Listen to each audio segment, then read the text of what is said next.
नमस्कार, welcome to my channel. मैं हूं मनीषा।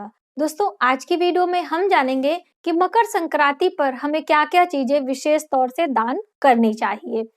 मकर संक्रांति का पर्व हमें कब मनाना चाहिए, मकर संक्रांति का महत्व क्या है, इस वीडियो में सभी महत्वपूर्ण जानकारी हम आपके साथ शेयर करेंगे। तो वीडियो पर आप इन तक बने रहें, जिससे ये जानकारी प्राप्त करके मकर संक्रांति के दिन का पूरा आप लाभ उठा सकें।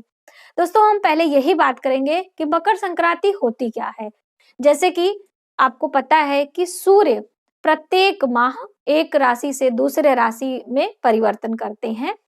तो इस तरह से अभी सूर्य धनु राशि में विचरण कर रहे हैं और मकर राशि में जब प्रवेश करेंगे और उस प्रवेश को संक्रांति कहा जाता है, तभी मकर संक्रांति का त्योहार यानी कि पर्व मनाया जाएगा। और संक्रांति तो हर महीने होती है, जैसा कि सूर्य करते हैं, लेकिन कुछ एक संक्रांतियां होती हैं जो अपने आप में बहुत ही विशेषकर होती हैं, जैसे कि मकर संक्रांति, कर्क संक्रांति, धनु संक्रांति। ये सभी संक्रांतियां अपने आप में बहुत ही महत्वपूर्ण स्थान रखती हैं। इस दिन यदि हम पवित्र नदियों में स्नान करते हैं, स्नान के बाद दान करते हैं, ईश्वर का पूजन अर्चन करते हैं, तो ये सभी चीजें बहुत महत्वपूर्ण रखती हैं। तो यदि मकर संक्रांति के दिन आपके घर के आसपास में कोई पवित्र नदियां जैसे कि गंगा, यमुना, संगम आदि होती हैं, हम लोग के प्रयागराज में संगम है, तो हम लोग स्नान करने के लिए जाते हैं ज्यादातर। चाहे कितनी भी सर्दी पड़े, संगम में स्नान करना बहुत ही पुण्यकारी होता है।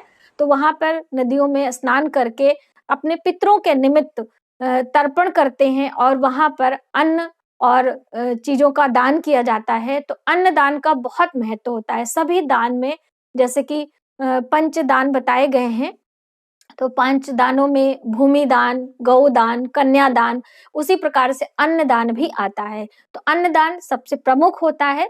अन्न दान के पीछे की एक छोटी सी कथा है जो कि हम आपके साथ शेयर करना चाहेंगे। दोस्तों, बहुत समय पहले की बात है। एक ब्राह्मणी रहा करती थी। वो भगवान कृष्ण की अनन्य भक्त थी। वो हमेशा भगवान कृष्ण के मंत्रों का जप किया करती थी और वो किसी भी कार्य को करती थी तो उसका मन हमेशा भगवान कृष्ण में ही लगा रहता था। एक दिन भगवान कृष्ण के मन में कौतूहल बस उस ब्राह्मणी की परीक्षा लेने की मन में बात आई और भगवान कृष्ण एक साधु का वेश धारण करके उस ब्राह्मणी के दरवाजे पर भिक्षा मांगने के लिए चले गए। भिक्षाम देही करके उन्होंने वहां से आवाज लगाई। तो ब्राह्मणी ने तुरंत दरवाजा खोल के उन्हें दुत्कारते हुए कहा कि इस समय ईश्वर के मनन पूजन का है कि तुम भिक्षा लेने आ गए। हमारे पास समय नहीं है, हम भिक्षा नहीं दे सकते हैं। और इस तरह कह के वो फिर भगवान कृष्ण के मंत्रों का जप करने लगी। फिर भगवान कृष्ण तो उसका परीक्षा लेना चाह रहे थे, इसलिए उसको परेशान करने के लिए फिर से उन्होंने दरवाजे पर आवाज लगाई, भिक्षाम देही। इस तरह करके फिर उसकी पूजा में खलल हुआ। तो वो फिर से आई और गुस्से में आकर वहीं से मिट्टी उठाकर भगवान कृष्ण के पात्र में उसने डाल दिया। इस तरह से भगवान कृष्ण चले गए और जब कुछ दिन बाद ब्राह्मणी का जो है अंतिम समय आया, यानी कि उसकी आत्मा दूसरा देह त्याग करके दूसरे देह में प्रवेश करी और ब्राह्मणी को उस कृष्ण भक्ति से कृष्ण लोक की प्राप्ति हुई और उसे बहुत सुंदर महल मिला रहने के लिए, राज दरबार मिले, लेकिन भोजन करने के लिए कुछ भी नहीं मिला उसे। सोने चांदी आदि यानी कि सभी कुछ उसको प्राप्त था, लेकिन अन्न उसे कहीं नहीं दिखाई दिया और वो परेशान हो गई। फिर वो भगवान कृष्ण को फिर याद करने लगी और वहां पर जाकर स्वर्ग के मालिक जो भगवान देवराज इंद्र हैं उनके पास गई और रुदन करने लगी। बोली कि हमारे साथ ऐसा कैसे हो सकता है, हम गोविंद के भक्त थे और हमने भक्ति में कोई भी कमी नहीं छोड़ी थी और हमारे साथ ऐसा क्यों हो रहा है, हमें भोजन की आवश्यकता है। तो भगवान ने बताया कि तुमने सारा जीवन भगवान कृष्ण में भक्ति में तो लगाया ही था, लेकिन कभी भी तुमने अन्न का दान नहीं किया था, इसलिए तुम्हें इस जन्म में अन्न नहीं मिल सकता है। तब वो रुदन करने लगी और भगवान कृष्ण स्वयं भगवान विष्णु के रूप में प्रकट हुए और उसकी भक्ति के कारण उसे फिर से धरती पर भेजा गया और फिर अन्न दान करके वह अपने लिए दान इकट्ठा कर पाई। कहने का अर्थ है कि अन्न दान का महत्व होता है और हमें करना चाहिए।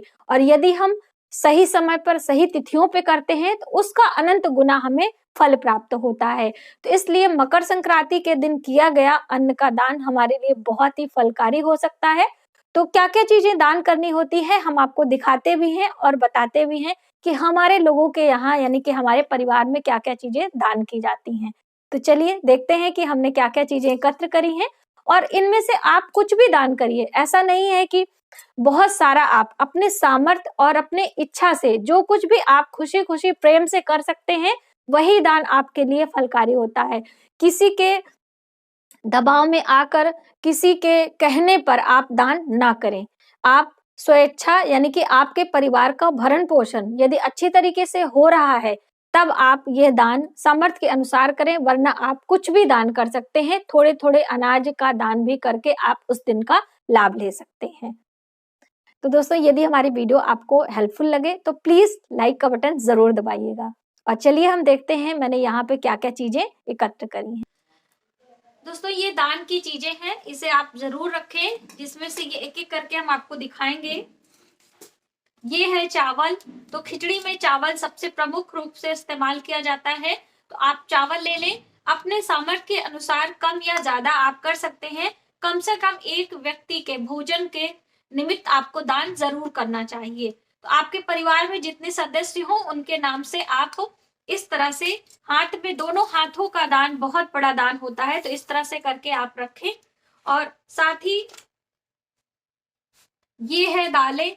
तो उड़द की दाल का महत्वता होता है, क्योंकि मकर संक्रांति सूर्य मकर की राशि में यानी अपने पुत्र की राशि में जाते हैं। तो शनि की जो ग्रह से संबंधित चीजें हैं वो उड़द होती हैं, काले तिल होते हैं, तो इसीलिए उड़द की दाल और काले तिल का अधिक महत्व बताया गया है।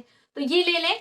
और घी से खिचड़ी का स्वाद भी अच्छा होता है, और ऐसी मान्यता है कि घी के दान करने से हमारे घर में धन धान्य की कभी कमी नहीं होती है। वैसे तो अन्न दान सबसे प्रमुख दान माना जाता है, तो आप ये करें। और इसके अलावा जो इसमें सब्जियों का इस्तेमाल किया जाता है दोस्तों, ये हमारी सब्जियां हैं कुछ जो कि हम लोग घर पे इस्तेमाल करते हैं, वही हम आपके लिए लेकर आए हैं। तो इसमें प्रमुख रूप से ये गोभी का इस्तेमाल किया जाता है, और जैसे इसमें हरी मटर, ये हम आपको दिखाना चाहेंगे। जो हरी मटर, तो हरी मटर वगैरह आप अपने सामर्थ्य के अनुसार कम या ज्यादा कर सकते हैं, इसमें कोई क्वांटिटी की बात नहीं है। तो हरी मटर आप ले लें। और उसके साथ हम ये देखिए यहाँ पे आलू रखे हैं, और ये टमाटर है, और ये धनिया पत्तियां हैं, और हल्दी स्वाद के लिए, ये मसाले भी खिचड़ी में डाले जाते हैं, और ये है नमक। तो ये सभी चीजें आप एक साथ करके एकत्र कर लें और इस्तेमाल करें। अब बात आती है खाने पीने की, कि जो मैंने आपको बताया, तो ये सर्दियों में गुड़ से बनी चीजें कुछ होती हैं जो कि हमारे स्वास्थ्य के लिए बहुत ही लाभदायक होती हैं। तो ये सभी चीजें भी दान करने का महत्व है। तो ये देखिए काले तिल के लड्डू होते हैं, इस तरह से आप इसे ले सकते हैं, या फिर सादे काले तिल ले लें। ये मुरमुरे के लड्डू होते हैं, ये भी गुड़ से बनाए जाते हैं। सफेद तिल के मिठाइयां होती हैं, जिसे तलपट्टी के नाम से जाना जाता है, ये मार्केट में है, या फिर आप खुद बना सकते हैं, जैसे भी आपको सही लगे। और ये गुड़ की पट्टियां हैं, और ये सादा गुड़ है। यदि आप ये सभी चीजें नहीं कर सकते हैं तो सादा गुड़ और तिल का भी दान रख सकते हैं, वो भी आपके लिए बहुत ही अच्छा होगा। लेकिन इन सभी चीजों का दान करने के साथ साथ आप दक्षिणा आप ना भूलें। तो अपने सामर्थ्य के अनुसार जितना भी आपको दक्षिणा देना है उतना दान दे सकते हैं, कोई इसमें प्रतिबंध नहीं है। तो ये सभी चीजें हम मकर संक्रांति पर दान करते हैं, और अपने पूरे परिवार की स्वास्थ्य रक्षा के लिए, धन रक्षा के लिए और उत्तम भविष्य के लिए ईश्वर से कामना करते हैं। तो ये सभी दान आप मकर संक्रांति पे करें और ईश्वर की कृपा प्राप्त करें।